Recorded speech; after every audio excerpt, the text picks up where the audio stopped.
aimed at Lauren, but I can see that she's no longer here. So just a question for...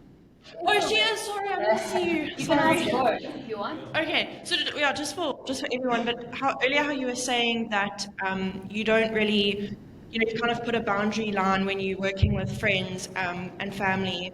So I wanted to know in a reverse situation, how do the dynamics change when you start off as a partnership or a collaboration and then you end up becoming super close friends or a lot closer than you were when you started? Like, how do the dynamics change, or is there a boundary line that you set in place when you start that collaboration to kind of like make sure it stays professional? I actually think that Steph and Alfie would be the best to ask about that, because my collaborations were more confined to the agency world than anything else. So I think that they would be the best to actually answer that. But thanks for the question. If there's something you really want to do, so Alfie and I have different examples of how we wanted to play out this event. If we were still in a very professional relationship in our minds, I would have probably sacrificed a little bit more of how I saw this event playing out, because I wanted to keep the relationship professional. But because we've already crossed that boundary now, we've become friends and we're more invested in each other's lives personally, that meant that I am no longer as invested in making sure he likes me and that we just gel. I want him to know me as a person so that we can elevate the way we work together. But that means conflict. So we actually had a lot more conflict the past few months than we ever had when we were in a professional relationship. And you can actually think that it would be the opposite way around. But now I'm a lot more comfortable, intentionally so. I have to make myself be comfortable with letting him know when we do not agree, and trusting, and thankfully can trust that it will be received well. So it does change the dynamic. The dynamic becomes more vulnerable in a good way. It challenges both of you in various ways, and it does make you closer as well. Does that answer your question? I think I'd like to add on to that, where the unconventional on both ends of this question is I had 7 jobs.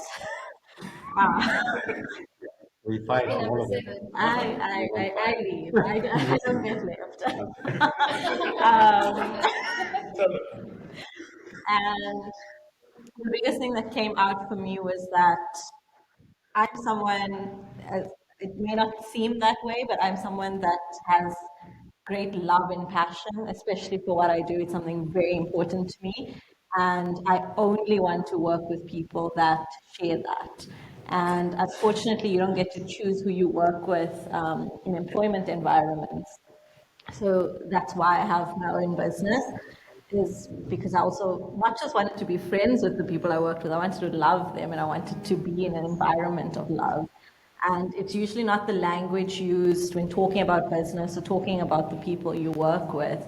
And it's also why people don't understand why we're just a team of 5, but we can make millions and we can compete on the levels of what people think are competitors. And yes, it is vulnerability, and I'm not afraid of it, and I'm not afraid, and the people that join me on this mission are also not afraid of it. They're also looking, and especially as creatives and designers, you start with your heart, and that's why you get heartbroken every single time. That's why when someone doesn't appreciate the 70 hours you put into a logo, you're like, it's not $2,000 worth of money, And I've had multiple partnerships. Some have worked out, some have not. And some have started as professionally and then immediately became personal. And some have started out as friendships that became business partners. And I mean, literally this side of the couch at least. And for me, again, very much like Alfie, I don't have a separation between life and work. To me, I'm always on as a person. So I'm always thinking about business, always thinking about anything is designed to me. Every transferable skill that I've had, I can find in someone. I can find that connection. I can find that interest. And it's actually hard to not start businesses with everybody that I meet. Like, calm down, focus on this. And I think the story I want to speak to specifically is twofold. I had a previous business partner that I loved dearly, but after 4 years of doing work and life together, we met a massive conflict that we couldn't resolve. And it ended both the business and our friendship in many ways. And till today is very hard. It's very hard, but I don't regret it. I don't regret having experienced living life to that extreme when you can care for the person that you work with. Because we used to work 18 hours a day, and I'm not encouraging it, but we worked together at the place we were employed, and we started a business together. So we went to work, came back, sat on our balcony, coded the entire night, slept for 3 hours, made breakfast, and went to work the next morning. And what I gained in life experience from that, I wouldn't give up to have either the business or just the friendship.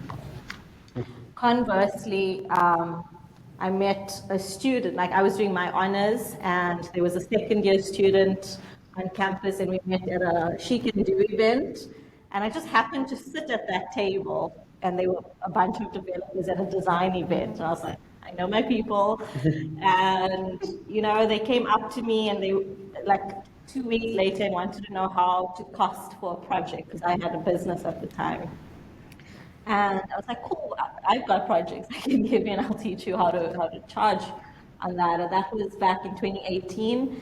And out of the 5 of them, the one that has literally not left my side is my best friend at the moment and my business partner right now. And it is hard. It's really, really hard. But the highs are so high that for me, I'm willing to sit in the mud and have very difficult conversations.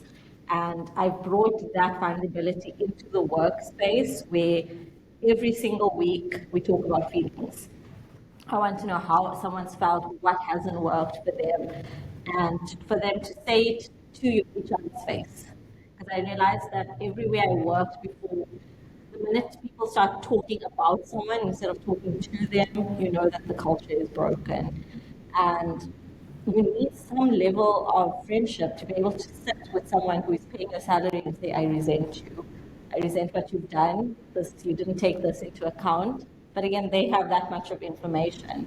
And it's easy when you're sitting as an employee to say you haven't been cared for, which is something I felt everywhere, without knowing that there's 70,000 data points that a business owner needs to consider that does impact your life. And I think because I care so deeply about the people I work with and I consider them friends, and I can also take their feelings as one of those data points. And many a time, I have chosen my people over profits. I have ended million-rand contracts because my people were not treated with respect.